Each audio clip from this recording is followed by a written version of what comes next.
Coming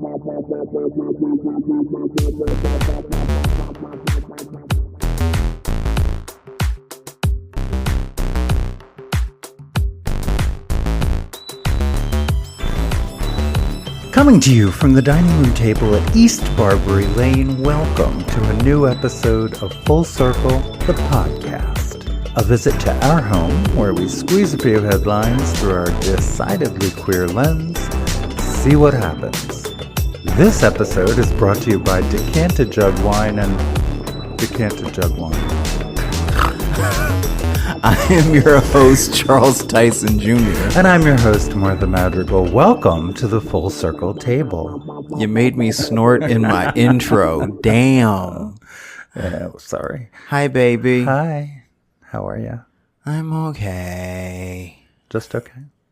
I mean, I'm good. Well, that's good. I'm just tired. It's the end of a You're always tired. long week. I know. It is August 2nd. It Sunday. is. Yeah. It looks green outside. I mean, Yes. The world is still there. We've been officially in Leo season for a couple weeks now. I know. Or a week. Yeah, this Wednesday would be Toots's birthday. She'd be 96. And today would be my dearly departed bestie's birthday. Christina would be 51 today. How about that? Okay. Exactly 12 days older than me. Right. Because that was the running joke. You will always be 12 days older than me, and there is nothing you can do about it. Nothing you can do. It's true. My cousin is 2 months and 1 week older than I am. And that 1 week is very important. Well, it's there. Isn't it? And it always will be. It's there. October 1st to December 8th. Is 2 months and a week. Okay. Yeah. And then yesterday, August 1st, was my bestie Ken, his birthday. So many Leos. A lot of Leos. Lot of Leos. I'm saying happy birthday a lot. Because we're everywhere, and we're very sensitive if you don't say something. From the end of July through August. Yeah. We know a lot of Leos. How about that? Interesting. We're fabulous, and we're everywhere. That must be it. I know it is from where I'm sitting. Okay. Okay. And, yeah, going to Kat's Jellicle Ball was still your birthday present. I'm just going to keep saying that. That's fine. That's happy birthday I'm again. I'm sure I will still be a changed human from having seen it on my birthday. Right. And we were well, I'm sure we'll get to it, but we were watching Hadestown yesterday. Yes, we went to the movies. We managed to make it to our local queer art show. Yes. And buy things. And then we managed to meet up with Kathy at the movies where we have recliners and see Hadestown. Yes, and their limited engagement that has been extended. Yes. It was supposed to be 5 days, and the original run took place over the past weekend when we were booked solid. Right. So when it got extended, I said, yay! Yeah, no, it was great. And as they were doing different shots, I believe I leaned over and said, and you, when we talk about this, you can talk about how you met Andre DeShields in his dressing room recently. Yes. Yeah. Like that. Yes, because I met Andre DeShields in his dressing room. Yeah, exactly. Exactly. Just like I was saying, I'm going to text my friend Andre DeShields about the episode with Gregory King. Yes. And I will mention having seen Hadestown. A role he originated and won a Tony for, correct? Correct, yes. At Brilliant. Just so well done. And we saw it in Philadelphia touring. Yes. And this is the core members, I guess, our original cast, and then the West End folks. Right. The original Broadway cast, and then current, at least at the time of the filming, cast on the West End. Yes, and I love that one of the Fates is a trans woman. Yes. Fabulous. And it took me a second to catch because, at first you're just taken over by the Fates because the Fates are like, might be my favorite characters in the show, actually. Oh, yeah. Because they're fabulous and they do everything in 3-part harmony. The way they move, the way they sing. Yes. so much there. I love them. Uh-huh. And it was 2 black women and 1 white woman of size. Yes. And they were all killing it. And after a while, I was like, And I leaned over to you. I was like, is she a trans woman? You said, I think so. And then I looked it up. I believe I said, yes, she is. Yeah. I don't think I said I think so. Yes, she is. Yeah. Because I did clock her voice, and I went, oh, good for her, because she ain't. Oh, once she got the solo mode, I was like, okay. Yeah, no, I just. Beautiful. Yeah. Beautiful. Yeah, and out and proud and all of that from what I was reading. But yeah. That gave it another layer of delicious. Allie Daniel is her name. Yes. Yeah. And it's hard to not watch her. For real. When she's on screen, because, yeah. Very captivating presence. That entire cast, man, I get it. Yep. Because the cast we saw, the touring cast, I went away from it. I believe I said, one thing you can know for sure, if you are in Hadestown, it is to be assumed that you can sing your fucking ass off, because the music is designed for people who can sang. Yes. SAYNG sang. Yeah. And seeing the original cast, I'm like, yeah, that's the through line.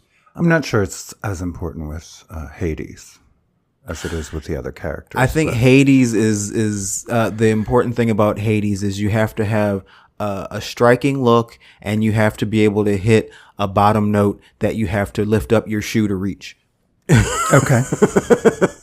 Because you need that booming voice. Yes, for Hades. Both actors we have seen play Hades have had a very deep basso profundo voice. Mm-hmm. Yeah. My God.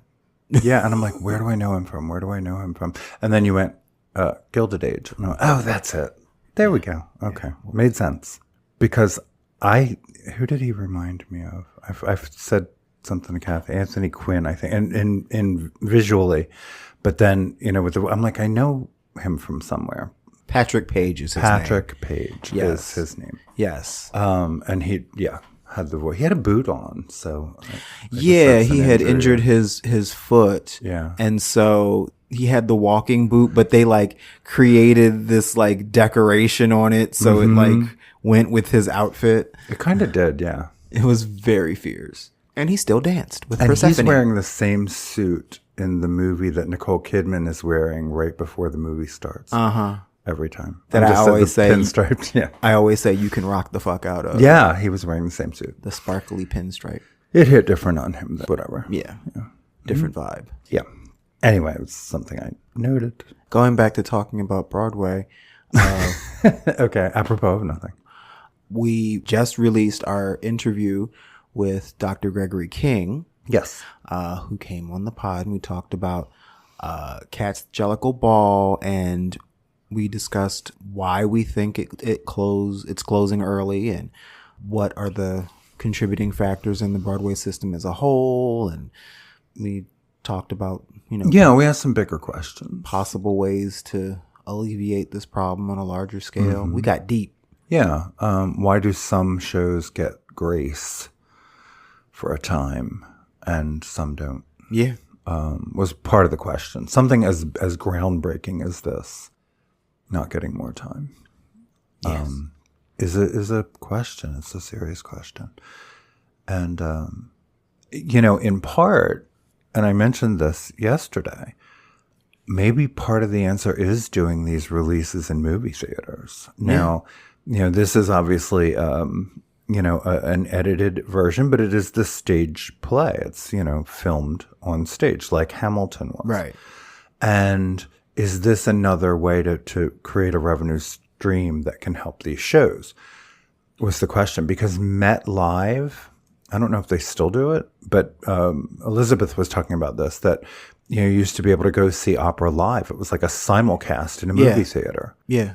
So while the performance is happening at the Met in New York, you could go to a movie theater in Chicago, and it was like $25, and I don't know what it would be now, and watch the same performance. Yes.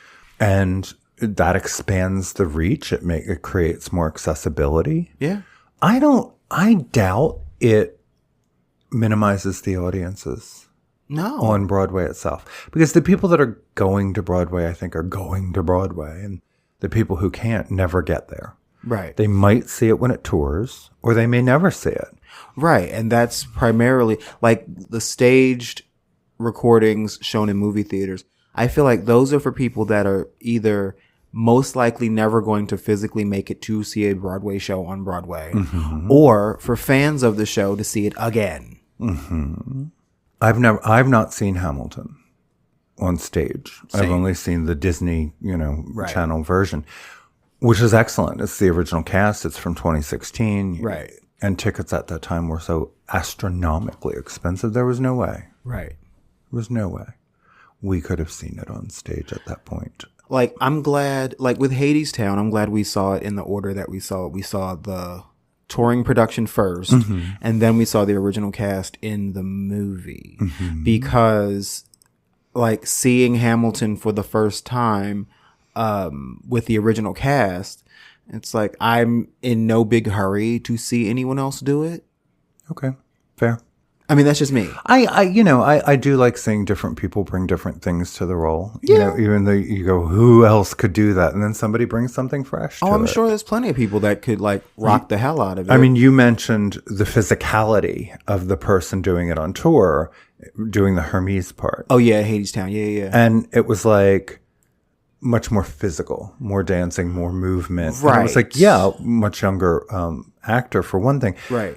Andre DeShields, every movement is so intentional Right. and so elegant and so clear. Yes. And part of the storytelling. Yes. He doesn't have to move around. And he did. lot. He danced. Pretty, He did. Oh, he did. Like yeah. a nice little bit there. Sure, he did. I mean, but watching him in Old Deuteronomy, it's like, Right. yeah, you don't have to move much. Right. Because when you move, everyone sees exactly what you did. Right. I love that. And that's the thing. I in no way felt like, having seen the more physical version of Hermes first, I in no way felt like there was anything missing from Andre DeShields' performance. I mean, first of all, why would I? Right. But No, it's just, it was different. right, it was different. It was different. But he was captivating. You know what it is? It's it comes down to that whole like how you can like how with ease you can do things as opposed to people that have to put forth more energy. Okay. Like, for instance, when Kathy and I saw Mrs. Doubtfire, the Mrs. Doubtfire musical, Yes. that actor had to be able to sing, dance, act, do impressions, play instruments, Sure. just to be able to keep up with the energy that Robin Williams put forth naturally. Right. And I feel like that actually might be the same thing, because it was a younger actor playing Hermes. There's no way that he would have had that nuance and presence like organically at his fingertips at his age that Andre DeShields has, because it's an amalgamation of everything he's done and everywhere he's been. You know what I'm saying? Mm-hmm. Yeah. Like, seasoned performers just have a performance quality that younger performers just don't. Not won't, but don't. Well, and some just get old. But Andre DeShields is a master. Right. On the stage. Like I'm just saying. In Cats, like, Andre just stood there, gave a look across the stage, and then gave a thumbs down. Right. A, I was captivated, and B, it was effective as fuck. Absolutely. And a younger actor might feel compelled to make that a bigger moment. It's big because you're riveted. Right. So you don't miss anything. But yeah. Right. It fascinates me. It does. Yeah. So like that actor we saw first do Hermes had to fly to get to the same place that Andre walks to. Yeah. And we watched Ain't Misbehavin'. Yes. It was filmed in 82 with the original cast. And I had that moment where I went, I kind of forgot young Andre DeShields. Right. Like, I knew who he was then. I kind of forgot they're the same dude, you know? Right. That's the same person, because Yeah, that was how many years ago? Well, also, but he was cute, and he could move. he did the damn thing. He could Ain't move. Misbehavin' is like when I told Andre that he was my archetype for queer black cool. Yep. That performance is what I'm talking about. That's what cemented that for me. It's like, oh, okay, those mannerisms, that style, I like that. That's what I aspire to be. And I also realized, because I hadn't seen Andre DeShields in performance in a long time before we saw him as Old Deuteronomy, and he was moving very slow and tentative, and I was like, oh, okay. And then we saw Hadestown, which was just a year before, right? And I'm like, okay, that's right. Old Deuteronomy is old, yes. and that don't mean right. So it's like, I don't mean Andre DeShields can't correct. Move. It means that's how he played the role. Right. Yeah. Which again is a testament to how fucking talented Andre DeShields is. And still working on Broadway at 80. Right. You gotta love it. Right. You gotta love it. I mean, I should have known, because when we met him in the dressing room, he was just regal and fierce and absolutely 10 feet tall, even though he's not. Well, and that's yeah. He just has a presence, yes, and an elegance, and yeah. Welcome to the Andre DeShields Appreciation Podcast, everyone. Right? Yeah, exactly. I want to note we did have 2 folks who we lost since we last sat down. Yes, this one is for my dancing people and for my arts loving people. Okay. Simone Forti passed away at the age of 91. Mm-hmm. She was very much a founding presence in the postmodernist movement. Okay. And introducing the different elements of the arts into movement, including writing and painting and using minimalist movement to create larger works. And her stuff was captivating. She could do a lot with a little. Okay. Well, it said she took her inspiration from everyday objects, children's play, animals, minimalism, and LSD trips. Yeah, there was also that. She called her most influential works dance constructions. Yes. Uh-huh. Okay. Yeah, so a lot of my postmodern folks are definitely mourning her right now. Simone Forti was... I also just love saying her name, Simone Forti. She was premiered at Yoko Ono's Lower Manhattan Loft in 1961. Mm-hmm. Her groundbreaking 5 dance constructions and some other things was a suite of short pieces based on playground structures, improvisation, and random chance. Yes. The idea had been planted in her by the pioneering recent performances of Japan's Gutai Art Association. Yes, Gutai, yes. Whose artists crashed through paper panels and hurled fistfuls of mud. Yep, that sounds right. Okay. Yeah. Okay. Yeah, that's that stuff that I would have gone to. It would take place in a warehouse that someone managed to acquire access to. And it was one of those like word of mouth things that somehow everybody went to, and someone ends up naked and someone throws things at people and on things. And by the end, you're like, that was amazing. What the fuck did I just see? Like she did a lot of that. Aha. Okay. Okay. She did get her obituary in the New York Times. Yep. 91. 91. May we all see. 91. I know that's right. And she was still performing, it looks like, until fairly recently. Yeah. That's kind of cool. Right? Well, rest well. Yes. Simone Forti. Yes. Vincent Pastore. I know. Big Pussy. Big Pussy.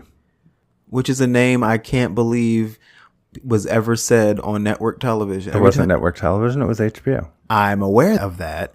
I'm talking about like when they talk about it on The View. Oh, they said Big Pussy? Yes. Okay. Salvatore am I saying it right? Bonpensiero, the foot soldier, Yeah. turned FBI informant, known to his friends as Big Pussy. Yeah. Yeah, that was his seminal work. We've seen him in so many other things. He played Italian-American tough guys, but that was his biggest role, was in Sopranos. He died at 80. Yeah. I don't think I ever saw him play anyone that wasn't mobbed up or I'm not criminal. sure I did either. He died at his home in the Bronx. He played mob enforcers, capos, and the like before being cast in The Sopranos, which premiered in 1999. Oh, and his character was known as Big Pussy, not for any obscene reason, but because he had started his career in crime as a cat burglar. Ah. His friends added Big to distinguish him from another character, Gennaro Malanga, known as Little Pussy. He won critical applause for the nuance he brought to the role. The character was flawed, conflicted, and likable, caught in circumstances partly beyond his control that nevertheless sealed his fate. Yeah. Yeah. He came late to acting. He spent over 20 years as a nightclub bouncer and limousine driver, eventually becoming a manager and owner of a club in New Rochelle, New York. Huh. Among his regulars were Matt and Kevin Dillon, who knew him from his days as a chauffeur. Impressed by his charisma, they persuaded him to take acting classes and audition for small roles in New York area theater. He climbed quickly, getting parts in TV shows and independent movies, as well as small roles in Goodfellas and Carlito's Way, both about mob life and set in the city. His first major role was in the film The Jerky Boys, not familiar, Oh, God. as the right-hand man of a mob boss played by Alan Arkin. More mob theme roles followed, including in the movies Night Falls on Manhattan, Gotti, and Mickey Blue Eyes. So he was working alongside many of the same Italian actors who would later be on the cast of Sopranos. Yep. Yeah, interesting. How about that? Jerky Boys was that fucking show on Comedy Central where it was all these recorded prank calls and they were reenacted by fucking puppets. Huh. It was straight white boy nonsense that I never cared about. He has done several reality shows after The Sopranos: Celebrity Apprentice, Celebrity Family Feud, Dancing with the Stars, branded his own pasta sauce, and had a role in the Broadway musical Bullets Over Broadway in 2014. Yes, the musical Bullets Over Broadway, where there were even fewer black people than there were in the movie. And in the movie, there was one. Yeah. Yeah. And she Interesting was the actor. maid. Interesting portrayals. He died at 80 this week. Yeah. Okay. Do we want to take a quick break and then we will come back and jump right into good news? Yes, let's do that. We'll be right back.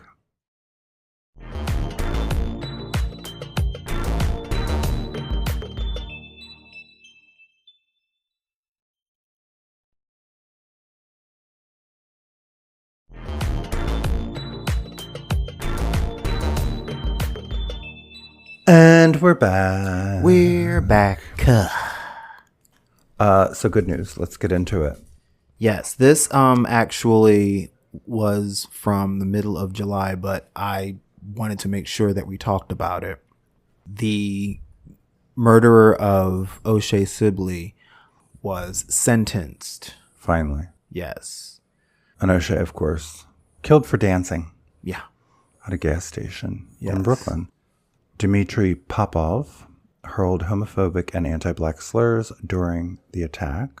On Thursday, the victim's family and friends remembered him in court as a vibrant young man who moved to New York to pursue his dreams before the judge handed down the sentence. Yeah. Last month, a jury found him guilty of manslaughter as a hate crime. Yes. Sentenced to 20 years in prison, which I think is not enough. But that's just me. He was 17 at the time that he killed O'Shea, who was 28. Yep.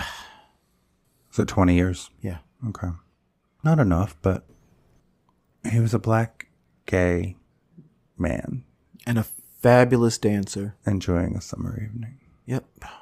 Mm-hmm. And that's the thing. When they were pumping gas, they were also bumping the Beyonce Renaissance album. So I know they were cutting up and voguing. Yeah. And I know they look fabulous because I'm sure they did. They were them. And what was the problem? Yeah, exactly. What was the problem? Exactly. But we had to interject hate and homophobia, and I'm sure a little bit of racism. Right. Yeah. So Justice for O'Shea. that is why this is in good news. Yep. Because, that is finally over, and justice is finally served. Right. Yeah. After he passed away, that night happened to be Beyonce's show at New Jersey's MetLife Stadium. And after he passed away, Beyonce dedicated her homepage to him. Yep. Yeah. It was, the whole thing was like a black page with just his name in the middle. Rest in power. Yep. O'Shea Sibley, yeah. Yep.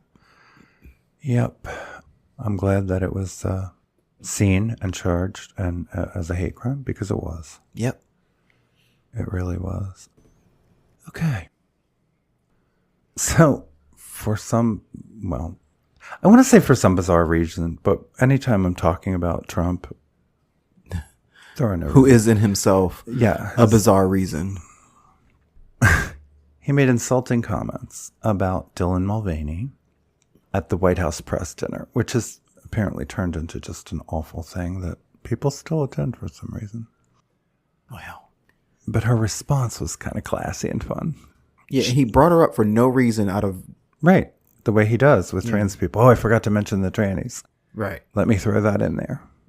What the fuck did he say? He compared her to CNN correspondent Caitlin Collins, who before his speech had won an award for her reporting on Trump's meeting with Ukraine President Zelensky, right. And so he said, I thought Caitlin had really made it big with a major new sponsorship, but then I informed her that it wasn't her on the Bud Light can, it was Dylan Mulvaney.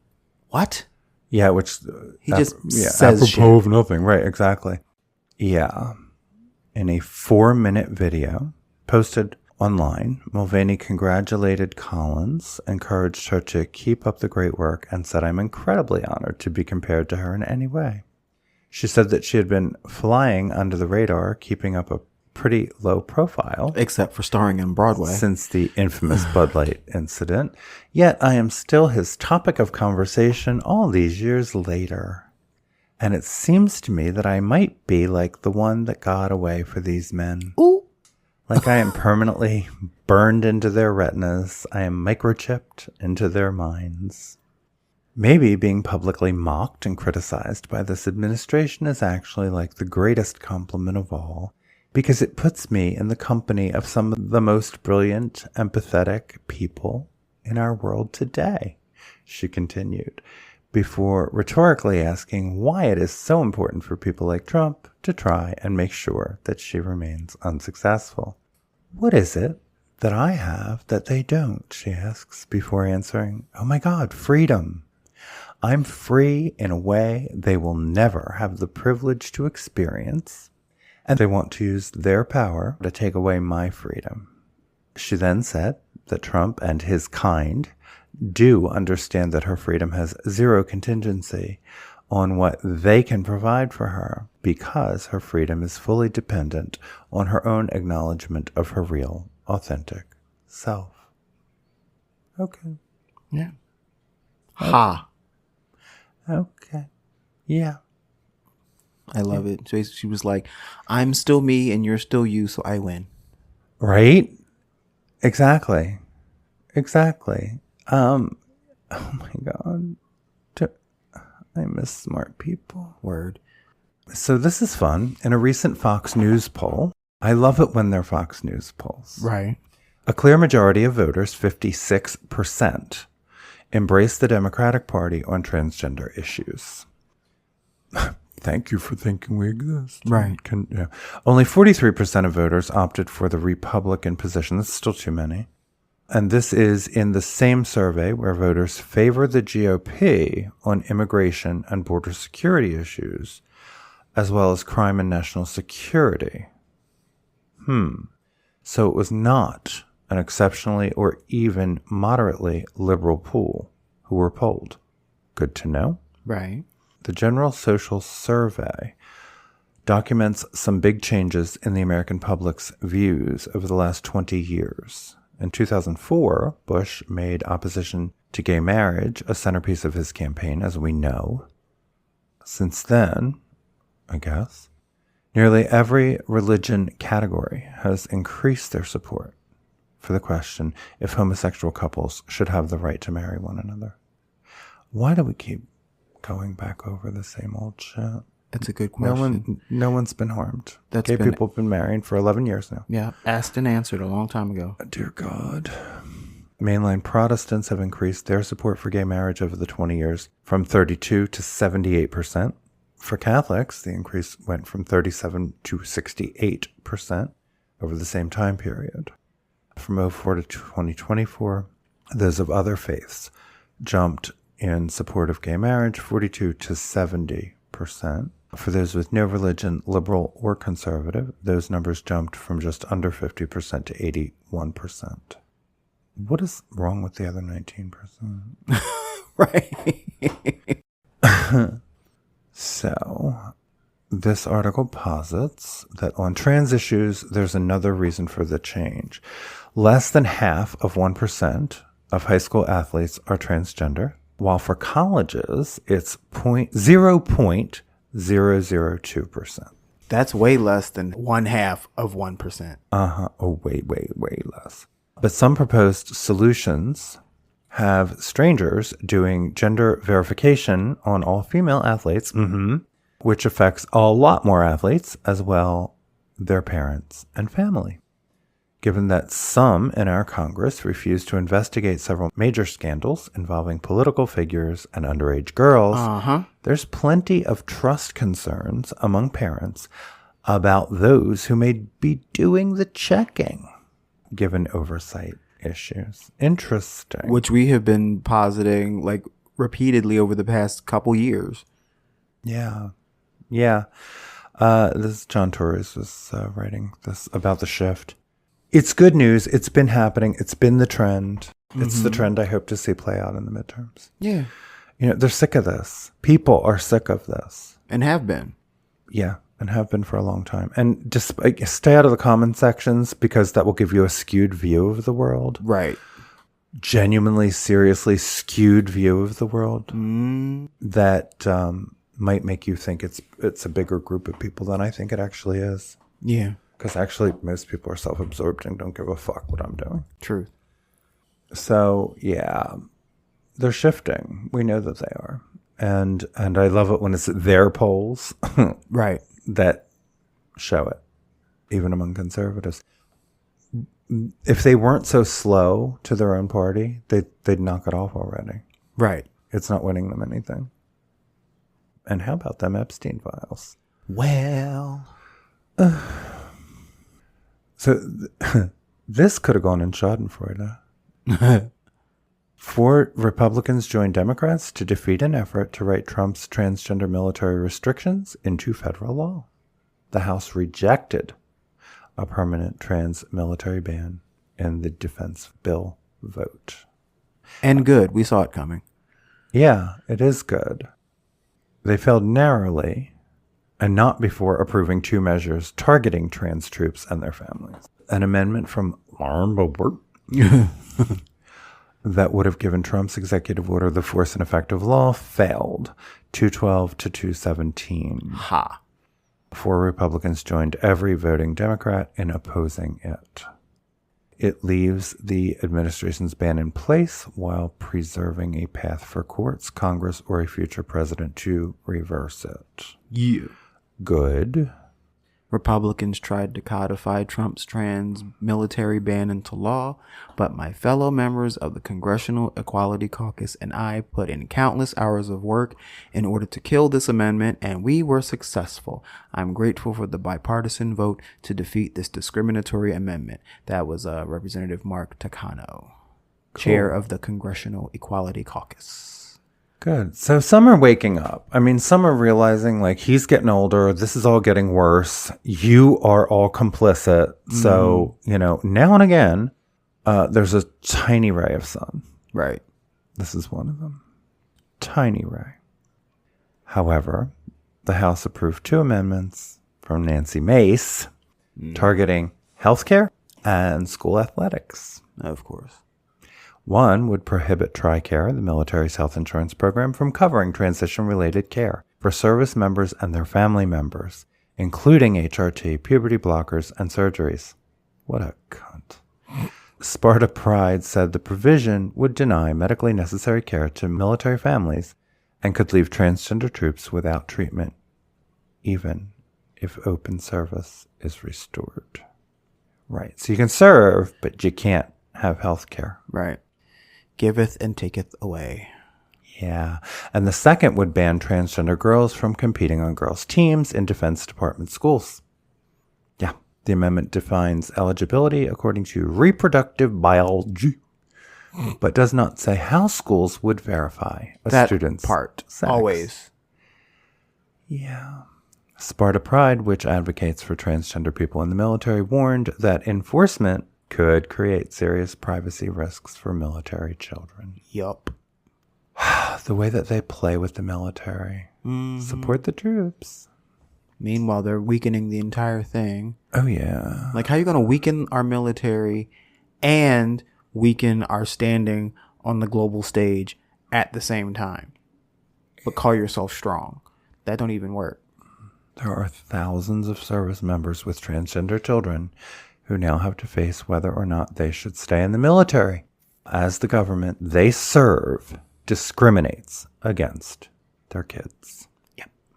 Mm-hmm. Yeah. Yeah, there it is. There it is. I'm weary. And this is good news. Right. We're still in fucking good news. Right. And I'm sad. Just because, yeah. 1 good, 2 bad. That's the dance we're doing these days. I do want to talk about Governor Shapiro in Pennsylvania. Pennsylvania has ended criminal penalties for people living with HIV. They have never served an effective law enforcement purpose. And at the end of July, they stopped. He signed legislation at the end of July ending enhanced criminal penalties for people living with HIV. Yep. It removes HIV from the state's criminal code. Hallelujah. Yes, which previously allowed those charged with crimes like prostitution to face harsher criminal penalties if they are HIV positive. So we know when these things were written. While most offenders charged with prostitution and related crimes in Pennsylvania face misdemeanor charges, prior to this bill being signed, those living with HIV could be charged with a felony punishable by up to 7 years in prison. Yeah. Regardless of whether they used condoms or if their viral load made it impossible for them to transmit the virus. Right. Didn't matter. Yeah, these state laws proliferated in the 1990s and some before. But after Congress passed the Ryan White Comprehensive AIDS Resources Emergency Act, which linked HIV and AIDS treatment and prevention funding to laws that criminalized knowingly exposing others to the virus through sexual activity. While Congress removed most of those funding requirements from the Ryan White Act in the year 2000, 26 states still have laws on the books criminalizing transmission of or perceived exposure to HIV and or laws mandating HIV-specific sentence enhancements, including 4 where such laws may require sex offender registration. Wow. Yeah, I mean, advocates have long criticized these laws as misguided and ineffective. Philadelphia Fight Chief Medical Officer Dr. Jay Kostman said, laws criminalizing those living with HIV only led to further stigmatization. That stigma discouraged people from getting tested and treated, fueling the epidemic, particularly among marginalized populations. Facts. Yeah, we know today that when people living with HIV are taking medications and have an undetectable level of virus in their blood, they can't transmit the virus to other people. Therefore, there's no scientific basis for criminalizing HIV. Boom. Yay. And in a statement on July 26, Tito Valdez, the director of LGBT affairs with the Philadelphia Department of Public Health. Look at him doing stuff. I know. It's like, well, anyway. He called the signing an important step toward ending outdated policies rooted in fear and stigma rather than science. No one should face harsher treatment under the law because they are living with HIV. We applaud Governor Shapiro and the advocates who worked for years to make this change possible and remain committed to advancing policies that promote dignity, equity, and public health for all Philadelphians. Comments from the mayor's office in Philadelphia. I know. How about that? I remember when we used to have that. I almost forgot that was a thing that happened. I know. How about it? Work. Cool. Go Tito. Right. So I want to really quickly, I'm going to go right into the segment we like to call People taking pleasure in your pain. So this is fun. This just came out today. Yeah, reading out of Broadway World. Gino Seegers won't be joining Hadestown after all. Womp womp. Yeah, just days after it was announced that Disney star, whatever his name is, would join Hadestown along with other cast changes in September, the production has announced that he will no longer be joining the show. The announcement of his casting was met with a backlash from fans of the show. Yep. After viewing the performer's past statements on transgender people and other social issues. Yep. He had previously posted YouTube videos, now deleted, targeting the transgender community, including video titles such as Trans Fairness and No More Trans. It's like, I'm sorry, motherfucker, you want to be on Broadway? I know, right? Of all places. A short statement reads, the producers of Hadestown and Gino Seegers have mutually agreed that Mr. Seegers will no longer join the Broadway production. Additional casting will be announced shortly. Yeah. Yeah, he was supposed to play Hades. Yeah. He was. Hell no. Wah, wah. Yep. You know, fuck around and find out, babe. Yep. Good. Exactly. I got not good. Good. Sorry about it. Yeah. You should have watched your mouth. You shoulda. And the internet is forever, friend. So, I know. Think before you hit send, people. Yeah. But I thank you, Broadway, for being Broadway. You That know? part. Yeah. Because that would be ridiculous. And, Right. And, just nip it in the bud, which they did. Yeah. So an anti-trans activist, what a title, lied about a trans athlete injuring cis women. Because that's almost always a lie. Right. And they spout it like, anyway. Now she has to pay the price. Kiralee Smith admitted in court she didn't have any evidence to back up her claim about a trans woman injuring two cis women. Yeah, this is Australia. And she lost her appeal on an unlawful vilification ruling, so now she has to pay $95,000 in damages and issue a public apology to the two trans women she targeted. Yep. Good. Exactly. Good. I'm so tired of liars. I know, really. She is actually the CEO of the anti-LGBTQ plus organization Binary Australia. Shut the fuck up. And she posted pictures in 2023 of Riley Dennis, a trans woman playing on a semi-pro soccer team in New South Wales, the state that includes Sydney. She claimed that Dennis was a man appropriating womanhood and that she had injured two cis women during a match so badly that they were both hospitalized. The claim wasn't true, and Smith would later admit in court that she had no evidence for the claim and couldn't even say when or where it supposedly happened or who the injured women were. Right. I didn't injure anyone. I didn't hospitalize anyone, Dennis told the local news. Smith also posted on Twitter in 2023 that she wanted men to help her with the bloke playing on the women's team. Oh, please. What an ignorant grunt. Shortly after, she traveled to an area on the coast with a group of men impersonating trans women. Aren't they clever? No. According to The Guardian, and had them play soccer while she filmed them in order to mock trans women. This is what she does with her one life. Mm-hmm. Yeah. Men started showing up to Dennis's games and posting footage of her on social media. And Dennis told the court that she feared for her safety. Of course she did. Uh-huh. Quote, all of a sudden, I just felt like there were 1,000 eyes on me, that every move that I made was going to be so scrutinized. Dennis noted that she wasn't able to get a spot in the same league the next season. She believes that was because of all the attention on her. Right. Teams knew that if I was signed onto their team, that it would come with all this negative attention and it would be a political statement that they were making, which I understand. Right. And I don't want that for any team. But at the same time, I'm not trying to be a political statement. Right. We don't generally set out to be. Just want to play the goddamn game for some reason. A court issued a restraining order against Smith in February of 2025. She appealed. She lost. The judge at the time noted that Smith's behavior was objectively threatening and disturbing.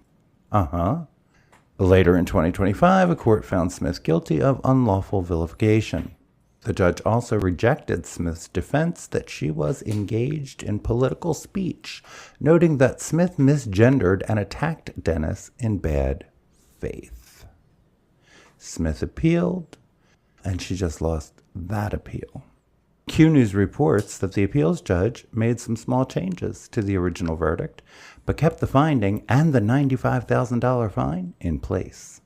Smith and Binary Australia will also be required to publish a court-approved apology that must remain pinned on their social media channels for 3 months. That's what you get. That's what you get.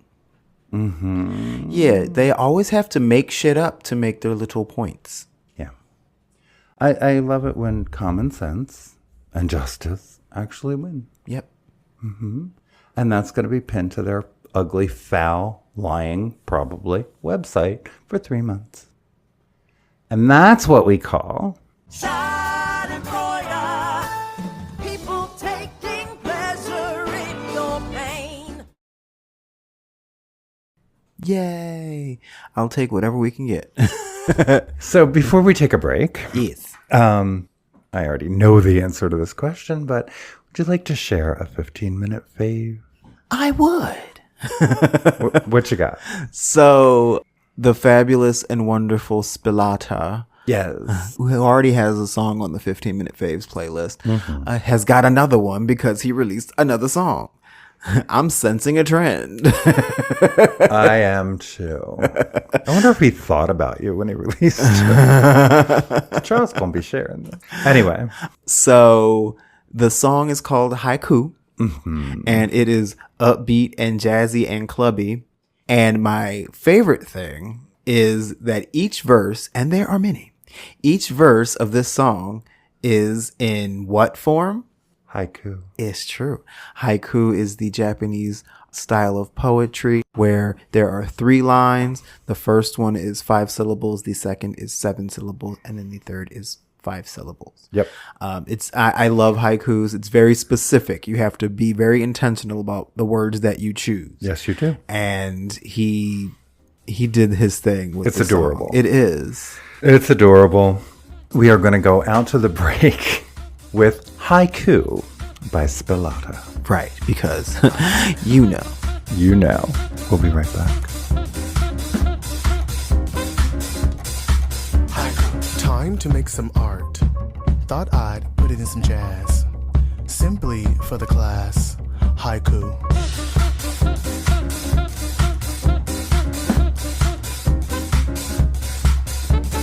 Me, I'm Spilata, the one you've been waiting for. Here to give you more. Haiku.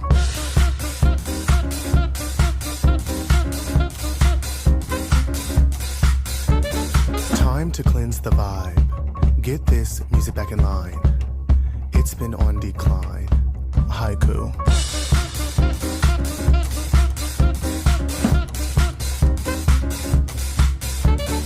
Yeah, I went viral. One share, darling, then it flew. Thank you, Miss Badu. Haiku.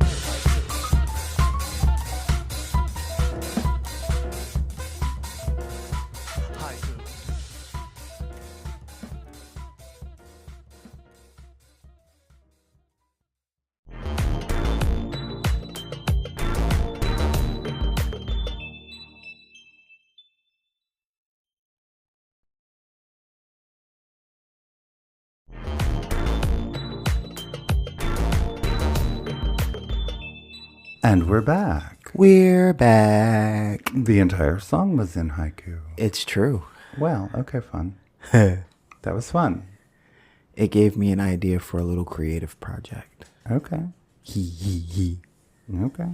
Loving Spillata once again. Uh-huh. Yeah, we should chat with them one day. Yeah. You should have a kiki. I'm definitely going to hit him up and let him know that he made the 15-minute fave again. Okay. Okay. Do it. But, it's time for the cavalcade of nonsense. Do we have I mean, no. We don't have to do anything but die. And I guess pay taxes. I don't want to do that either. Yeah, I definitely don't want to pay taxes. I don't like where my tax dollars are going at all. Word. And I don't feel like I'm getting much representation these days. Right. And didn't we, I don't know, dump stuff into the water for Now taxation without representation? And now that non-representation is dumping other stuff in the water. Funny that it was tea. Right. So where do we start here? There was a deadly Berlin Pride attack, which we know of. Yeah. The suspect was killed in a confrontation with police. The mess left one person dead and 29 injured, and he was shot and killed by police during a confrontation in a suburb of the city. Yeah. He was killed following a search that lasted nearly 24 hours. He had previously sought to join the militant Islamic State group, Which they love to latch on to. Yeah, he is suspected of driving a van into a crowd near Berlin's Pride Festival Saturday night before apparently stabbing others with a machete. Jesus. In what authorities believe was an Islamic extremist terror attack. The whole thing is the nonsense part. Yeah. I mean, good that they got him, that it happened. You know, Jesus Christ. These people have no life. For real. How do we get them one? You I spend, mean, like the next one. You know what I like? right. You spend so much time focusing on things that have nothing to do with you. Then you have to make up a whole like scenario. Seriously. To justify all the time and brain space you've been attributing to it. And then you make it more important than it is. And then this is what happens. Yeah. That's all I got. Yeah. Nothing much else needs to be said. No, it happened. It sucked. They killed the dude who drove the van. And that was that. Yeah. So let's talk about Michelle Visage. So Michelle Visage has been the face of prep education Right. for at least the better part of this past year. It's like being the face of prep. Never mind. That's why I said education. Yeah. But yeah, she's been doing commercials for a good minute. I've been seeing them on Pluto TV. Right. And she has a new one. And, you know, she never mentions HIV, sex, Right. any of that. She actually doesn't. It's for people that need to know. And you know what PrEP is if you need to know. However, However, Yeah. 1 million moms, which is about course. 37 frigid bitches, is raging over. But that's not alliterative, so they had You to. can't really blame them because their husbands are gay. Which explains so much. And they're fucking each other. In fact, I think they started a new gym. Anyway, they're raging More on that later. over a campaign urging people to educate themselves about the HIV prevention medication, long-acting injectable PrEP. Yes. They aired the commercial on TV Land, Right.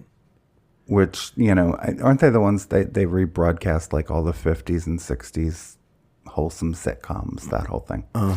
And so all of these trad wives, you know, addicts, they declared it is no place for edgy programming. First the of only all- thing edgy is Michelle's wig, which is a bit much, I will say. Wait till they hear about almost all the actors who played the husbands on those shows. God, I know. Both- It's true. Both Darrens, Darren's, every uncle on Bewitched. the Brady Bunch. Child. Yeah, let's. Oh God. Anyway, I guess because it features Michelle Visage, They automatically associate her with faggotry, which, Yeah. I mean, so does she. their so. kids aren't that busy though. You know, I mean, their kids are. Like, oh God, these people. I want them to have a life. I want them to marry straight men who want to fuck them. I want them to have more. Right. So they'll leave us the fuck alone. So yeah, it doesn't even mention sex or HIV specifically. It assumes the viewer already knows the basic concept Right. of long-acting injectable PrEP. Visage merely explains the kinds of questions folks interested in taking the medication should ask their doctors. So, yeah. So 1 million moms believes that children who see the ad will be immediately corrupted. First of all, they would be What are they talking about, Mommy, and how do I get some? right. They would be educated. They wouldn't be corrupted. I want that juice box. Candy. Can you imagine what Sorta. Right. Can you imagine what goes through the mind of a child, tween, or teen when seeing this ad? A parent never expects to discuss. I don't know. I have to pee. I want some popcorn. Right. It's a commercial. A parent never expects to discuss sexuality or homosexuality while sitting at home enjoying family time. Maybe not in your house. This is God in on the website. Ironically, their acronym spells OM, which is funny because these bitches need to relax. They do. It then asks people to sign a petition to TV Land stating that the ad is unacceptable. Around 7,000 people have signed. Yeah, well. I am extremely disappointed that TV Land is currently airing commercials for PrEP Wisdom, a campaign targeting the prevention of HIV through sexual activity, the petition states. These inappropriate ads are highly irresponsible. No, Like, they're actually responsible. exactly. It's like, Dear God think in about heaven. what you're saying. How dare you try and save lives? And maybe, just maybe, they're trying to figure out how to reach your husband. well, And they thought maybe he was sitting there watching TV Land with you rather than out fucking his boyfriend. So they tried it. I mean, public health is really their number one concern. Just saying. How do we reach the down low? I was just thinking of when we were watching Ain't Misbehaving, and I was thinking of the song Find Out What They Like and how they like And it, how they like it. and let them have it just that way. So in this case, that would be pegging. Probably. At least. But sometimes they just want to, you know. This stick-on mustache itches. It's not the same as when Geraldo does it. I don't even know where to find a lifelike mask of Mateo Lane. Right.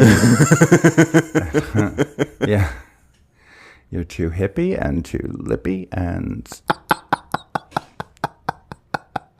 you don't swallow. Which is probably why Michelle Visage's presence upsets you to such a degree. Oh my God. I mean, I guess that's why they put it on TV Land. I can't think of another reason. I guess hubby wasn't home watching with y'all. I don't know. Yeah, if your man gets all sweaty and gets up and leaves in a huff, it's not because he's offended by Michelle. No, it's not. Yeah. It's like, that reminds me, I'm running low. That was close to home, wasn't it? I got to run to the store and get a pack of cigarettes. I'll be back in an hour and a half. As if those men have sex responsibly. Oh, good God. Anyway, so the right... Here's our theme: making shit up. Yeah. Because boy, don't they. The right is so hungry for anti-trans stories that they're turning to AI to make them up. So now we're polluting the water with our nonsense. All the fish are dying because you have to make shit up. Several non-stories that portray trans people in a negative light have gone viral in the past several weeks, and others were completely fabricated. It's not even good AI. Yeah, but they've been ginning up hatred against trans people for years, as we know, in order to pass bans on sports and gender, anything but the Epstein files, anything but themselves. Okay. What is this show I was just watching on Hulu? Betrayal.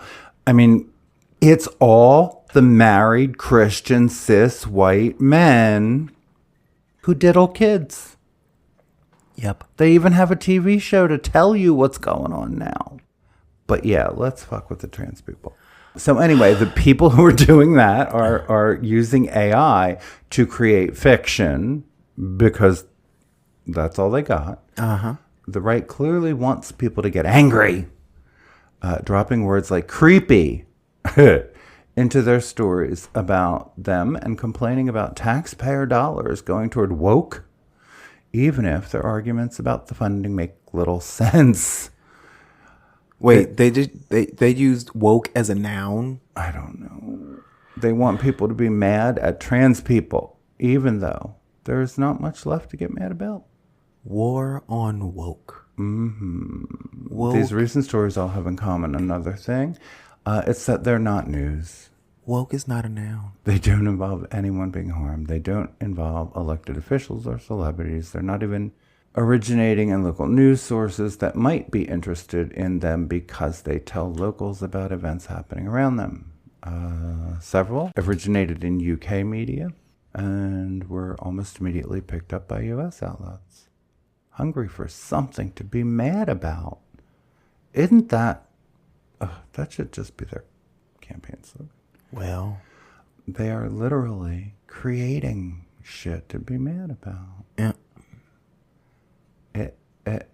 Sometimes there's an AI watermark, but sometimes there isn't.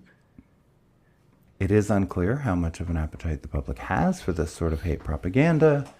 The public has made it clear that they just plain don't think about trans people as much as Republicans do. No, they don't. We don't even, for Christ's sake. Surveys have shown that while voters aren't supportive of trans rights across the board, their votes are unlikely to be swayed by trans rights issues. More on that later. Anyway. It's just frustrating because this is what they do. I mean, it's what they do. They're creating videos for people to get mad at so they can get mad at trans people so that they can, join the fight against people that are harming you. So you don't pay attention to Billy Bob, your son's coach, who, by the way, is... Mm-hmm. It makes me think of that meme where it's a picture of a kid screaming with a boot on his neck, and then it zooms out, and he's got his own hand in the boot, pressing it into his own neck. Uh-huh. Yeah, that one. I love that one. Yeah. It's like that. It's a metaphor. It's like that. Keep going. Christian food bank shelves are empty, right? After a pastor rejects supplies from LGBTQ plus allies. This pisses me off. Yeah, really. A West Virginia food bank shelves are bare after refusing supplies from organizations that are allegedly part of the gay rights movement because they support LGBTQ plus people. Starve then. right? They would rather people starve. Oh my God. Because Jesus loves you. Or something. Wait, this is a quote. Wait. To let you know the reason why we're in this position is because I done some research. Oh, Jesus Christ. I made the phone calls. I talked to the proper people, said Pastor Alvin Christian. Really? In a since deleted Facebook Live video. Are y'all tied in or partners with LGBTQT whatever? I knew that wasn't going to be And right. they said yes. I done some more research. And they said yes. Sorry, that was still him. I done some more research and found out that they are part of the gay rights movement. He runs the God's Store House Food Bank in Bluefield, West Virginia. Poorly. Which until recently was serving over 800 families daily and 8,000 unique families every month across 4 Virginia and West Virginia counties. But in a video, which was archived by another Facebook user, Christian shows bare shelves. He notes that he's had a lot of messages and a lot of concerns, wondering when and why we haven't given out food. As you can see, our cupboards are empty. Our freezers are empty. We have nothing in the warehouse as far as food-wise as of this moment. But fuck them faggots, though. Because it was dick-sucking food. We don't want that.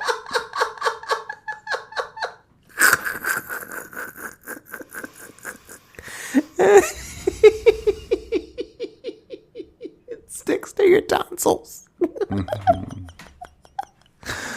He makes a clear connection between his faith and his decision to reject food supplies from organizations that support the LGBTQ plus community. Well, as a man of God and standing in faith with God, I refuse to receive food from anybody that is tied into that. I make a stand right here, right now. That's why we haven't had no food here in a while, because I will not be part of a gay rights movement, because the America is partnered up, Feeding America is the group, with them, and I will not be with them.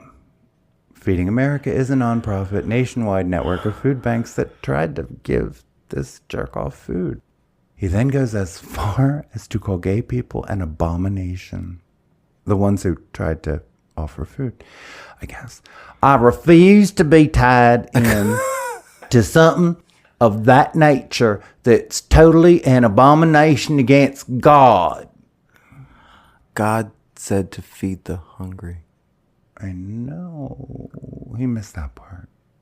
While he appears to be punishing the local needy because of the perceived sin of his supplier, he wants to make it clear that he does not discriminate. Now hear this. I will not turn anybody away. You got no food, jackass. Right. I will not discriminate against anybody. I will be honest. I will love you the same. I will pray for you. I will give you food if I got it. But I don't. But I don't, because I'm a dickhead. Fuck? I can't even call it logic. There is none. There is none. Yeah. He is searching for a new food supplier who is not associated with LGBTQ plus people. Much of that hope seems to rest on God handling it for him. Keep us in your prayers. Pray that God will open another door, because the food belongs to him anyway. Well, then why didn't you accept it? If it belongs to God anyway, sweetie, why not take it and feed people, which is the only fucking reason you exist in the first goddamn place?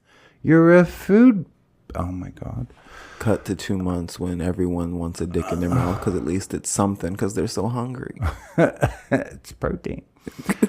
Oh my God. Always remember, all you need is faith in God. I hope you starve to death. Oh, they will. I hope he does. I hope he does. All right, we'll see who means it. Sad for the people that were counting on his ministry, which is clearly conditional. I thought the whole Christian thing was supposed to be unconditional. Jesus Christ. I have a headache. Well, you better hope that whoever makes the aspirin doesn't support the LGBTQ. Well, I don't care. I hope they do. I mean, I want gay aspirin. There's an anal option. I want pansexual ibuprofen. Oh, God. It cures everything. And in case you were wondering once again why we say stay away from Hobby Lobby, they're funding the latest push to end marriage equality. Thank you very much. Conservatives announced a new campaign in January to end marriage rights for same-sex couples. It turns out it's getting money from Hobby Lobby's founder. A group of 47 anti-LGBTQ plus organizations. They organize around this, around hating us. Yeah. That is what they organize around. Like, really, people? You need a better hobby. The campaign called Greater Than, a response to the push for equality, by claiming that straight people are greater than queer people. Oh, no, they're not. Immediately got the media's attention. The Seattle Times has revealed that a key organization behind the Greater Than campaign is being funded by the conservative Christian business Hobby Lobby, the same business that got the Supreme Court to rule in 2014 that for-profit corporations don't have to pay for employees' health care that covers contraception if that contraception goes against the corporation's religious beliefs. Kay Faust is the founder and president of Them Before Us, an organization devoted to ending marriage rights for same-sex couples in the U.S. Faust's mother is a lesbian who came out after marrying Faust's father, and her parents divorced when she was 10. So we have mommy and daddy here. The fact that her name is Faust is so ironic. I know. She converted to Christianity a few years later when she was in high school. She insists that she didn't devote her life to attacking LGBTQ rights out of some kind of resentment towards her mother. Yeah, you did.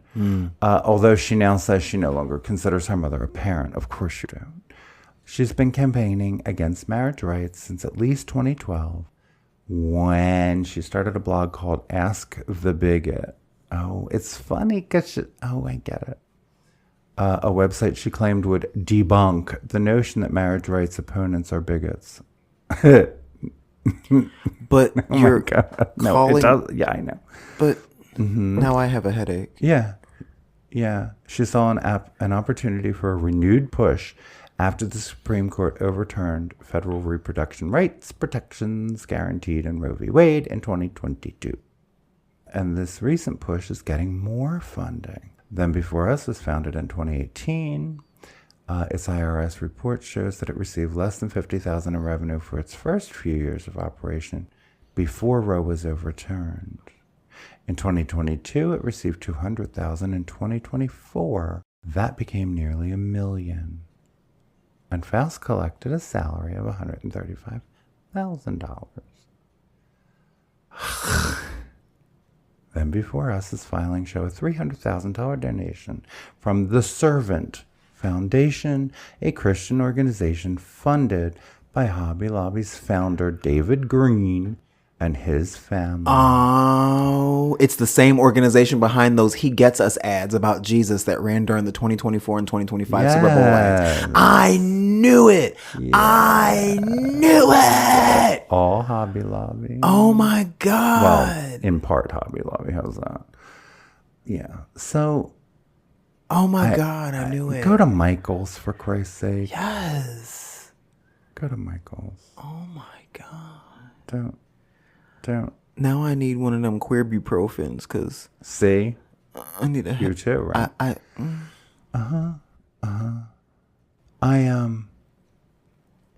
This bitch, Fouls, claims that marriage equality has made children's lives worse. Contrary to what social science says on the matter. Oh, we don't go for that fancy book I learning. know. She said in a March uncloseted media interview that there is no right to adopt, but that children have a natural right to be known and loved by their mother and father, even if daddy loves them in inappropriate ways. I added that part. I hate them. The stupid, it burns. Yeah. Democratic Ohio governor candidate Amy Acton scheduled a meeting with LGBTQ plus advocates and then didn't show up. Oh, and by the way, she kicked out trans people who did. The meeting was supposed to be Acton's way of making up for calling trans girls boys. This is the Democrat. Running for governor. She has seen her relationship with the queer community go from bad to catastrophic. Weeks after she endorsed a transgender sports ban and called transgender girls boys, the fallout has been intense. The Ohio Democratic Party forced its own progressive and pride caucuses to delete their criticism. Really? Yeah, the party, this is July 19th, banned criticism of Amy Acton calling trans girls boys. Wow. She declared she would enforce Ohio's sports ban, which she cast as a matter of fairness and kids' health and safety. Shut the fuck up. Yeah, she sounds like Gavin Newsom. The rebuke from her own party was severe. The Ohio Democrats' Progressive Caucus, an official advisory group of the state party, issued a blistering page-long statement declaring that its members were now less willing to door knock for her, before the post puzzlingly vanished shortly thereafter, prompting days of questions about why criticism of Acton's anti-trans stance had been scrubbed. After prodding by Aaron in the morning, the caucus revealed the answer. The Ohio Democratic Party itself demanded the criticism be removed, effectively barring those within the party from publicly critiquing a major candidate's transphobia. I hate it here. So do I. So this was the meeting where I guess we were all going to make nice, which I don't see how you do. I don't. Oh, it was a Zoom meeting. Was it? Let me say. A meeting the campaign promised would begin repairing the damage, instead further inflame tensions. Inside sources who have gone public now say the listening session was a debacle. Acton did not show up. Her campaign manager barred Ariane Childry, vice chair of the party's Pride Caucus, a transgender candidate for the Ohio House, and Ohio's first openly trans city council member, from even entering the Zoom call. Okay, so she didn't even let her in, or they didn't. When another advocate demanding to know why Childry was barred, she was ejected. The chair of the Progressive Caucus, Kim McCarthy, was locked in the waiting room during the entire listening session, and in the end, the campaign ultimately refused to apologize for calling trans girls boys, refused to retract Acton's support for a transgender sports ban, and ended the meeting with no plans for what comes next. So they were just doing it because they were told to do something. They had no plan to do anything progressive or have any solutions. Or Childry said, myself and a number of other LGBTQ plus leaders were refused entry into a meeting we had been invited to attend. One trans advocate, Sarah Keaton, was booted from the meeting entirely just for pointing out the campaign's refusal to allow trans leaders into the room. When we were digitally locked out, it took the chair of the Pride Caucus calling my personal phone and putting me on live speakerphone inside the room just for my voice to be heard. According to notes obtained from a source who attended the meeting, the session opened with a blow. Dwayne Stewart of Equality, Ohio, reading what appeared to be a prepared statement announcing the organization was rescinding Acton's A rating on its LGBTQ plus candidate scorecard. This is not about punishment, but partnership, he said. Harm has been done. Yep. Attacking trans people isn't just wrong, it is a losing strategy. Thank and it is, you. you dumb idiot. From there, the meeting devolved. Multiple attendees demanded to know why Childry had been barred from an event about the LGBTQ plus community. Right. Campaign manager Philip Stein responded only that the meeting was mostly a space we want to listen to the folks that we picked here. When pressed on why the event, I swear to Christ, and they're not Republicans, eh? Oh my God. When pressed on why the event had been titled a conversation rather than a one-way listening session, Stein conceded that running this kind of meeting was not his area of expertise. Then why the fuck? And that he could only apologize for the way that the event was titled. What? So it was never meant to be a conversation. You dirty bitches. In the aftermath of the meeting, multiple attendees went public with their accounts. Let's say I was shocked. I could not have prepared myself for the sheer contempt the campaign staff demonstrated toward Pride and Progressive Caucus leaders and the hundreds of grassroots constituents we represent. When they kicked the Pride Caucus vice chairwoman from the meeting without a chance to speak, it was as shocking as watching a friend be physically assaulted in front of me. I mean, when they retaliated against our trans rights advocate for the crime of demanding an explanation, I was forced to abandon hope of rationalizing the original act and recognized it for what it was: intentional, targeted suppression of minorities. A preview into a future Acton administration, drunk with power, unbeholden to the people, believing behind closed doors it is safe to shed its sheepskin. well, You know what? ooh, You know what? Republicans are not going to reward her for baseline levels of transphobia. The Republican opponent, I believe, will run ads against her on any number of trans issues regardless. What this anti-trans turn does is depress turnout among Ohio's LGBTQ plus voters and allies in a race separated by less than a single percentage point. She's cutting her own throat. yep. Yeah. Yeah, Yep. The Republican is going to win in Ohio. Yep. She's guaranteed it. Yep. So I don't,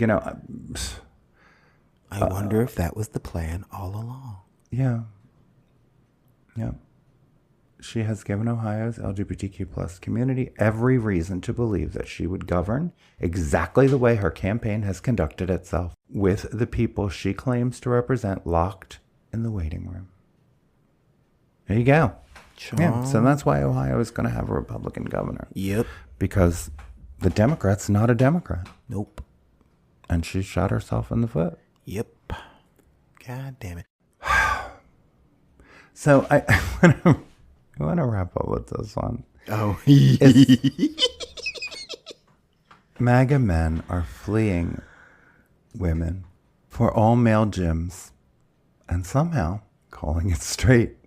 Is in the Advocate. Apparently, working out next to women is so tempting.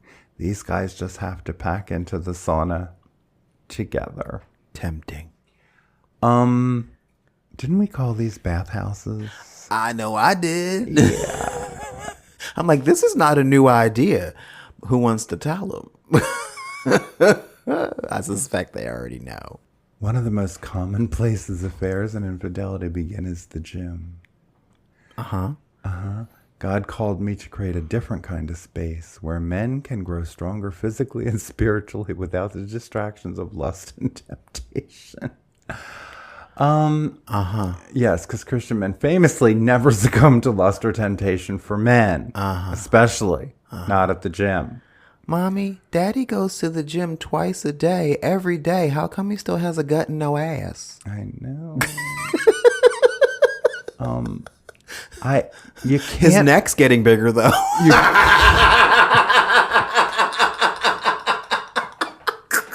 Sorry. Wow. Oh, God. Oh, shit. And why does he echo when he walks?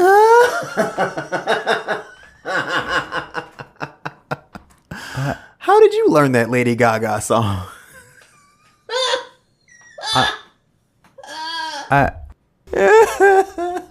I swear I read something right after that like they've already, banned some members for, Fucking in the locker room? Yep. Uh-huh. Yeah. This is hilarious. This is fucking, It really, really is. fucking hilarious. It really, really is. Yeah, as Grinder goes off, and come on, boys. This is the logic they use. Oh, shit. You know what I want to do? This is it. I think I want to start, I want to get the Grinder notification sound just isolated and just walk into a room full of men and just play it once and see how many people check their phone. Right? It's a thing. It's a thing. Oh. Yeah, my God. MAGA men are creating bathhouses for themselves to avoid the temptation of women, which they do anyway because they hate women. Uh-huh. By and large. And many of them are not. Well, anyway. Anyway, that's happening. It's happening. Yo, bro, what gym do you go to? The White Swallow. Mm-hmm.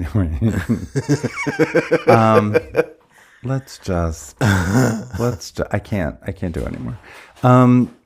Take another break. We'll be right back and we'll cleanse palates. Please. We'll be right back.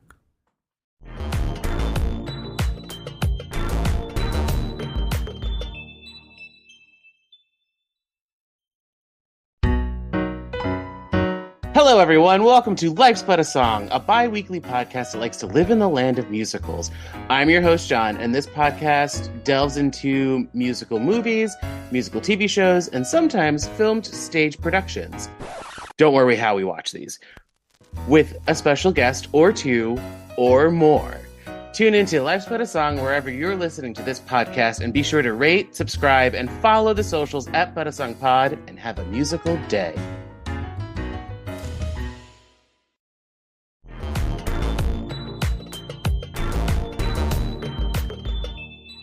And we're back. We're back. Cat, pow. I'm going to let you start us off. Oh, so they're canceling Wonder Man. Season 2 is not going to happen. I didn't know there was a Wonder Man. Wonder Man was great. It starred Yahya Abdul-Mateen II. And you've seen his penis. Have I? Yes. Okay. Did I enjoy it? Watchmen. Yes. Okay. Remember the blue dude, the naked blue dude with Regina King? I don't, but And we saw his dick? kind of. Yeah. Trust me. I've, Anyway. I have seen a lot of dick in my In day. the past 306. Well, this was 5 years ago. Oh, still. yeah. Well, come on, then. I only remember the one I need to remember. Well, that's good. I'm a married woman now. Good answer. Anyway, So I don't remember. I'm not surprised that Wonder Man got canceled. I'm mad, but I'm not surprised because Wonder Was he Man, showing his dick in Wonder Man? No, he was not. Okay, why would I care? Wonder Man was about There is no season 2. there is no season 2. Wonder Man, the Was character briefly about. right he's a character. He has this superpower where he can release this energy from his body whenever he gets stressed. He can just release it and explode shit. And so the theme of this series was basically he was an actor who was trying to make his way in Hollywood as a black man who wanted to have loftier roles than just hood number 3 on the left. Right. And he was classically trained and he really cared about the process and everything, but he was trying to keep his powers a secret because there was this rule in Hollywood that you can't have superpowers because this one dude fucked it up for everyone. So it was like this interesting character study about a young actor trying to like make it in Hollywood and trying to get his big break, and like his family getting tired of him saying, my big break is coming. It's coming. I swear. I know you're tired of paying for shit, but I swear it's coming. Like it was, all this was happening. And it's not coming now. And it ended on a cliffhanger that, I hate that. yeah, and it was like there was a glimmer of like hope, and that's kind of how I knew that it was. I was like, if this makes it to season 2, I will be thrilled and surprised. Okay. It was a different kind It of didn't role. make it. It didn't. It was a different kind of role for Yaya, and I was really enjoying. Some people said it was boring, Okay. and I get it in that if you're looking for a traditional superhero story where like it's flashing lights and people blowing shit up and big fights, it's not that. It wasn't meant to be that. You had to like pay attention and shit. Yeah, well, that's it right there. I know. But I thought it was interesting. And I wasn't the only one, but you know, it's a shame. They love to act shit that's good. True. Meanwhile, there's like 8 seasons of shit on Netflix that you didn't even know was a thing until like season 8 premiering on Wednesday, and you're like, where the fuck? What? I never heard of this before. There's lots I haven't heard of, including Wonder Man. Yeah, Yeah. No idea what you're talking about. I liked it. Well, I was only watching it on my lunch breaks at work. Okay. So I never like actually talked to you about it. That was then. But it's a shame. One glimmer of hope came out of Cats the Jellicle Ball. They are releasing a cast album Yes, through Atlantic Records. Because that we were mentioning of all the things that they haven't done or won't get to do. Yeah. That was one of them. So that's going to happen. So I'm so happy about that. I am too. We're going to play the fuck out of that. I 'Cause am too. those children sang their faces off. They did. And I swear to God, if they have the interlude where the one kid goes, I thought it was cunt, I will fall over. We're going to find out. I'm going to use it as my text message notification. And final performance is still Saturday, August 8th. Yep. Married everyone. Yeah, married everyone. But I saw a video of the cast members expressing their excitement over the fact that they're going to get to do this cast album. Sure. Yeah. Sure. I love it. So the Vampire Lestat. We finished the season of the Vampire Lestat. What'd you think? Yeah. It was sexy. I'm excited now because they're going to come back with the Queen of the Damned. Right. So it's returning, we think, right? Yeah. Something. Yeah. Queen of the Damned. Yeah, I'm excited. And that's going to be some shit. Because that's when Akasha goes rip shit riot. Yeah. Okay. That's when it gets good. Okay. But I am grateful to the Vampire Lestat for providing a wonderful soundtrack. Right. Because that music was good. Well, most of that music was good. It was. The first couple of songs, I was like, what is this bullshit? But No, some of it was really good. really good. Yeah. So that's over for now. Yeah. This is all you. Oh, for fuck's sake. So the big thing with RuPaul's Drag Race Down Under versus the world. So Australia. So it's like the Australian queens versus like the other franchises. And Raven was competing, and it was like this big thing because Raven is RuPaul's makeup artist and everything, but it's like, well, RuPaul doesn't judge Down Under anymore. She passed the reins on to Michelle Visage, so there wasn't a conflict of interest. Oh. Okay. And then there was a twist. Raven's not a contestant, she's a judge. So she like yeah, that, and everyone's like or I Why knew didn't it. you just say that? Or like, this is dumb. Like Why didn't those you are the just three say factors. that? Because they're trying to drum up eyes, and there was like this whole thing years ago with All Stars 3 when Bibi Zahara Benet, who won season 1, was a contestant, and everyone was like, she's a mole. You just wait. She's a mole. She's not really competing. And that ended up not being true. But they've been waiting for that to be a thing for so long that they made it happen with Raven, and it was met with a resounding meh. Yeah. Yeah, man. That's all. And the other bit of Drag Race news that you actually cared about a tiny little bit. So I'm not sure about that, but go ahead and try. Kennedy Davenport is having a big birthday celebration. Oh, yeah. At a club, and they're doing this big show. And the lineup for the show was released, and Shangela was on it. Right. And so queens started dropping out left, right, and sideways because they refused to be associated with her. Oh my God. Yeah. And Kennedy even came out with a statement. She was like, I didn't cast it. Right. So I ain't know. So is she officially canceled now? Is that the deal? Shangela? Yeah, this is the cancel. I ain't liked her for a long time. And you know why I don't like her. I do know why. When we were having she was shilling for the white man? Yes, when we were having quite the kerfuffle at one of the gay bars in Philadelphia. That's changed hands 3 times since then. Basically. Shangela was scheduled to perform, and instead of, being in solidarity with the people that were hurt, and this is back when Daryl DiPiano was the owner and said the N-word repeatedly, and somebody captured it on video. Yes. And it had just released that time. Yeah. But it had just released that day.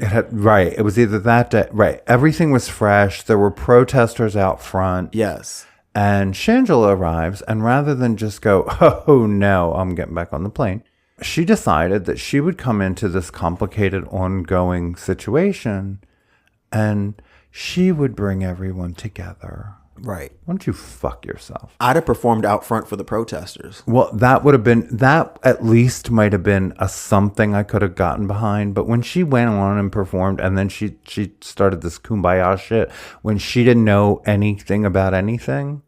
Well, see, just so she got her coin, I was like, you know what, whatever. I gave her a slight pass. I didn't on that one, only because I was like, all right, there's no telling how far in advance this gig was booked. Okay, fine, girl, get your coin. You have got a bunch of brown bodies. I know. Walking in a circle. I know. In front of the door. Did you bother to ask why? I'm not even sure you did. The moment that I was officially done and fuck her was when she came back to the club. To the same club. Oh, yeah. That's when I was like, oh, you really don't care. All right, fuck you all right, together. Because it's like, well, we know we can get her, so get her. Right. Yeah. And that's when I said in that crowded bar, I was like, Shangela is a fucking coon. And everyone went, and I was like, I said what I said. There's still static around the whole thing, and around the people, and around the allegiances, and, what the white people whisper, and I'm tired of it. I'm just tired of the whole thing. That ain't even why she's canceled now. But yes, he was like 2 owners ago. Yeah. Why is she canceled? Now it's just because she is... there are many allegations against her that she has sexually assaulted... others. Yeah, fans and, like drug people and like she Bill Cosby'd some people is basically the story. Great. Yeah. Great. What a... So good. She's canceled. Okay. Yeah. I didn't like her that much anyway. Well... that was the thing. She's always gotten on my nerves. And she was part of that HBO show, too. We're Here. She was part of that. Yeah, with Eureka and Bob. And Bob won't say anything about her. Good, bad, or indifferent? Right. I wonder why. Like nothing? Every time... Like you won't speak out against that if you know it's true? Every time she comes up... Why? He's like, I'm not speaking on that. And I'm thinking maybe he might... know something and he might be involved in a legal thing, so he can't. Maybe that I'm thinking that might be what it is. Maybe because if someone sued, yeah, could be, because they were working together, and somebody could sue them all and say you knew, right? Right, that could be, because he did a whole thing on his YouTube channel about controversial queens and ranked them in order of their offensive-ness. And he was like, Shangela, I'm not going to talk about her right now. So just I'm mentioning her because I'm making this list. Or was she number one? No, I think that might have been Sharon. Oh, Sharon Needle. But yeah, Chaw. Anyway. Yeah.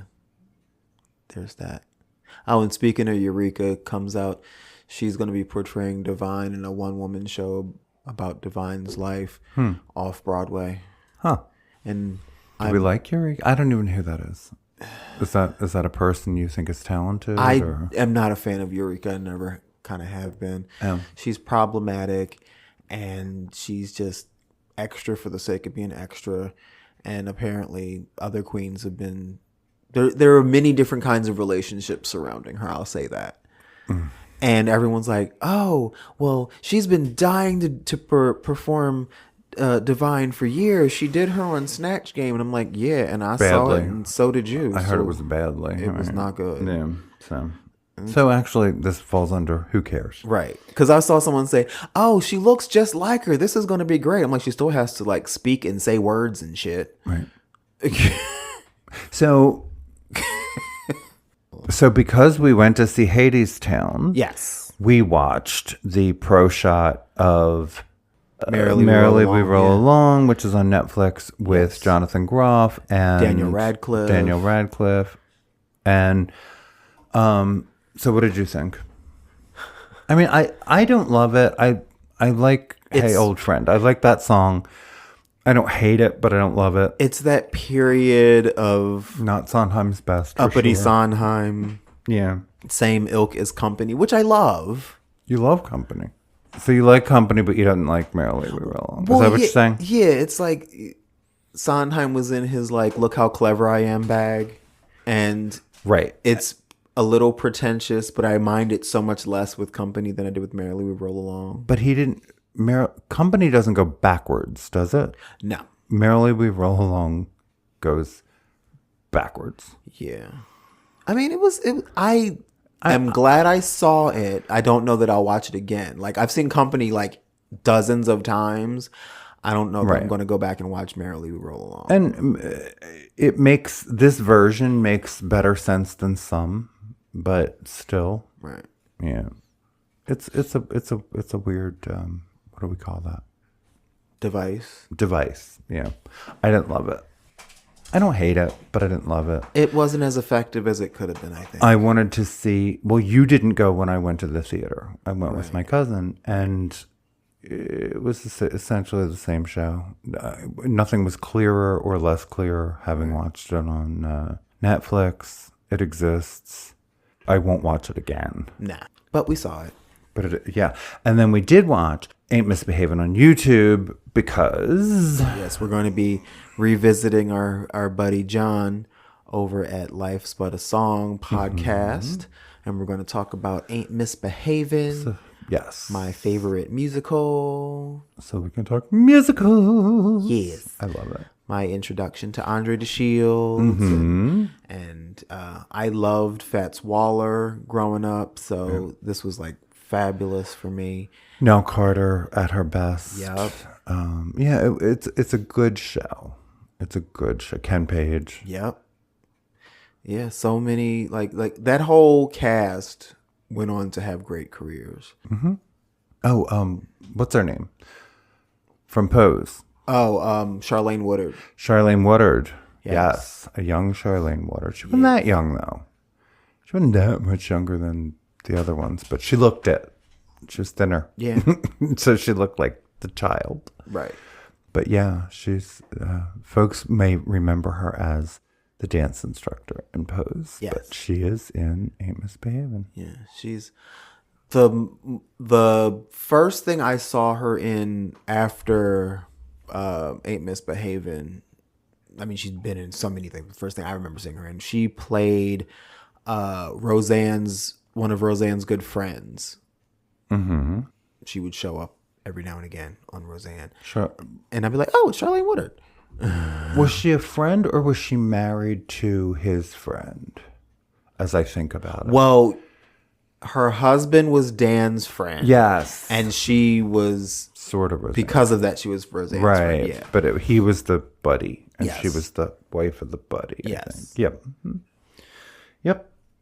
Yep. But you know. It was fun. It was fun to see it again. It was. And we're going to watch it again. I remember seeing it in real time. Or, when it was out. Wherever the hell it was. PBS or whoever did it. Because of Nell Carter. Because she was at her prime at that point. With Give Me a Break. Yep. And they were doing this. And it was And Andre was so young. Right. I mean, not that young, but young. Mm-hmm. Yeah. I love that show so much. And we're going to watch it again before we go on the podcast because... Are we? Yes. Okay. We can do it again. Dang it. I mean... And you can actually watch it this time. I did watch it. You spent so much of your time Wikipediaing people. And we saw it recently. The show itself. Performed live. Yeah. Mm-hmm. We did. This was a good refresher. But if you want to watch it one more time, we'll try to fit that in before we sit down on Sunday. So I guess we should probably wrap this up so we can go watch more television.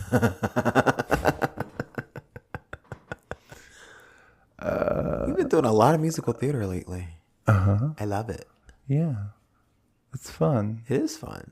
But you know what's also fun? What? Podcast business. Okay, let's do that. Okay. If you haven't already, why don't you swing on by Apple Podcasts, Good Pods, YouTube, or wherever you enjoy our show, and leave us a review or a rating or hit that subscribe button. 5 stars or more, please. Follow us on social at Full Circle the Pod on Instagram, Threads, and Blue Sky, and Full Circle the Podcast on TikTok. You can follow Martha at Madrigal everywhere. Her writing can be found at iammarthamadrigal.wordpress.com. I am at Never Scared everywhere. If you have a story idea or some gossip or just want to say hi and tell us we're doing a great job, drop us a line at askfullcirclepod@gmail.com. We'd love to hear from you. Explore our new web store and get your own piece of Full Circle the Podcast merchandise. Just go to our website, fullcirclethepod.com, and click Shop Our Merch. There's bound to be something to suit your style. Join our Patreon, patreon.com/fullcirclethepod. Starting at just the $3 a month tier, you get access to all of our episodes ad-free and before everyone else. And it only gets better from there. It's fun over at the Patreon. You can also check out our Discord channel, Full Circle the Podcast. Whew. Podcast business over. Yay. I think that's all I've got. Okay. For this time. Good enough. Yeah. There's like stories popping. I'm already writing next week's notes or I know, right? next month's notes, however this works out. Stop. Because they won't leave us alone. I know. Yeah. So, I'm going to go make dinner. Yay. Yay. Because, that's my queer agenda. And thank goodness. Mm-hmm. You've been listening to Full Circle, the podcast. I am your host, Martha Madrigal. And I am your host, Charles Tyson Jr. Thanks, y'all. Bye, everyone. Full Circle is a Never Scared Productions podcast, hosted by Charles Tyson Jr. and Martha Madrigal, produced and edited by Never Scared, executive produced by Charles Tyson Jr. and Martha Madrigal. Our theme and music is by the Jingleberries. All names, pictures, music, audio, and video clips are registered trademarks and/or copyrights of their respective copyright holders.